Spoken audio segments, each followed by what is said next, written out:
আমাৰ যিজন সভাপতি আছিলে ভূপেন কুমাৰ বৰা ডাঙৰীয়া তেখেতৰ কাৰ্যকাল সাধাৰণতে ৩ বছৰ হয়, কিন্তু তেখেতৰ ৪ বছৰ ইতিমধ্যে হৈ গৈছিল আৰু গৌৰৱ গগৈ ডাঙৰীয়া নতুনকৈ হাইকমাণ্ডে অসমলৈ আমাৰ সভাপতি হিচাপে পঠাইছে আৰু আমি যোৱা পৰহি দিনাখন দিল্লীত সকলোৱে মিলিত হৈছোঁ কেনেকৈ আমি নতুন ৰণনীতি কৰিব লাগিব সেইখিনি কথা পাতি আহিছোঁ আৰু সকলোৱে একত্ৰিতভাৱে অসমৰ ৰাইজৰ কাৰণে মাত মাতিম, অসমৰ পৰা বিজেপিৰ অপশাসন আঁতৰাই দিম বুলি আমি এটা সংকল্প লৈছোঁ আৰু সেই সংকল্প অনুসৰি আগন্তুক এটা বছৰত আপুনি আমাৰ তৃণমূল পৰ্যায়ৰ কৰ্মীৰ পৰা উচ্চ পৰ্যায়ৰ কৰ্মীলৈকে সকলোকে কাম কৰা দেখা পাব আৰু যিহেতু তেখেত যোৰহাটৰ সাংসদ হৈছে, আপোনালোকে জানে 2024 নিৰ্বাচনত তুমুল প্ৰত্যাহ্বানৰ মাজেৰে যোৰহাটৰ পৰা আৰু সেই গতিকে তেখেতে কালি প্ৰথম সভাপতি নিয়োগ হোৱাৰ পিছতে যোৰহাট জিলাত প্ৰৱেশ কৰিলে, শিৱসাগৰ জিলাত প্ৰৱেশ কৰিলে আৰু ইয়াৰ পৰাহে এতিয়া তেখেতে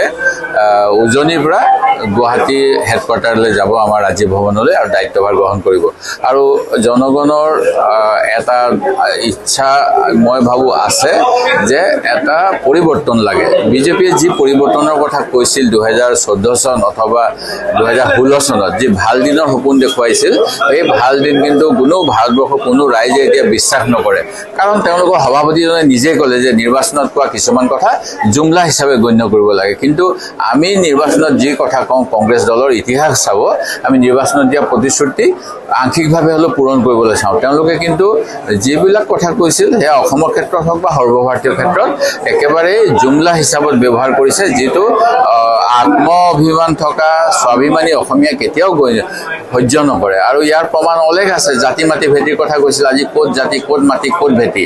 আজি মাটি খিলঞ্জীয়াসকলক উচ্ছেদ কৰা হৈছে, পুঁজিপতিসকলক দিবলৈ চৰকাৰে মাটিৰ দালালৰ নিচিনা কাম কৰি আছে যি সময়ত, বা আমাৰ জাতিৰ কথা কৈছিল যে জাতি বুলি ক'লে আমি অসম চুক্তিৰ কথাকে মানিব লাগিব, কিন্তু অসম চুক্তিৰ বাহিৰত কিছু মানুহক নাগৰিকত্ব দিয়াৰ কথা কৈছে আৰু ভেটিটো উচন হৈ আছে। এতিয়া ব্ৰহ্মপুত্ৰ যোৱাকালি এই বানোৎসৱ 4জনৰ কিজানি সমাধি হৈছে আৰু বহুত মাটি বাৰী নাইকিয়া হৈ গৈছে, ভেটি উচন হৈছে। এই গতিকে তেওঁলোকে এটাও প্ৰতিশ্ৰুতি পূৰণ কৰা নাই যিখিনি 2014 চন বা 16 চনত কৈছিলে।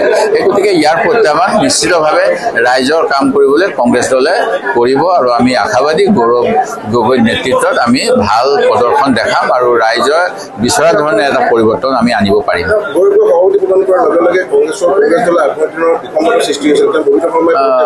নাই, মই ববিতা শৰ্মাই পদত্যাগ অন্য কাৰণতো কৰিব পাৰে, মই যিটো গম পাইছোঁ, মই তেওঁ দলৰ প্ৰাথমিক সদস্য পদ নিশ্চয় পদত্যাগ কৰা নাই। মই অৱশ্যে তেওঁৰ লগত ফোনত যোগাযোগ কৰিব পৰা নাই ব্যস্ততাৰ কাৰণে।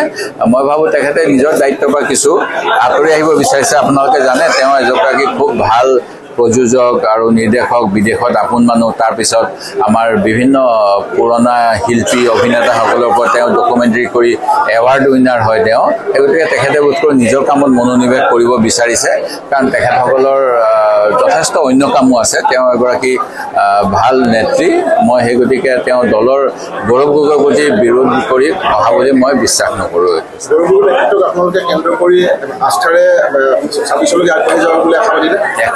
100% আমি এতিয়া 26ৰ নিৰ্বাচনলৈকে সকলোৱে এক সুৰত কথা পাতিম, একে কথা কম আৰু ৰাইজৰ হৈ বিজেপিৰ প্ৰতিটো অন্যায়ৰ বিৰুদ্ধে মাত মাতিম, এয়া মই নিশ্চিতভাৱে বিৰোধী শক্তিশালী হ'লে ভাল হয়, কিন্তু বিৰোধী শক্তিশালী হোৱাত বিভিন্ন কাৰকে কেতিয়াবা বাধা দিয়ে।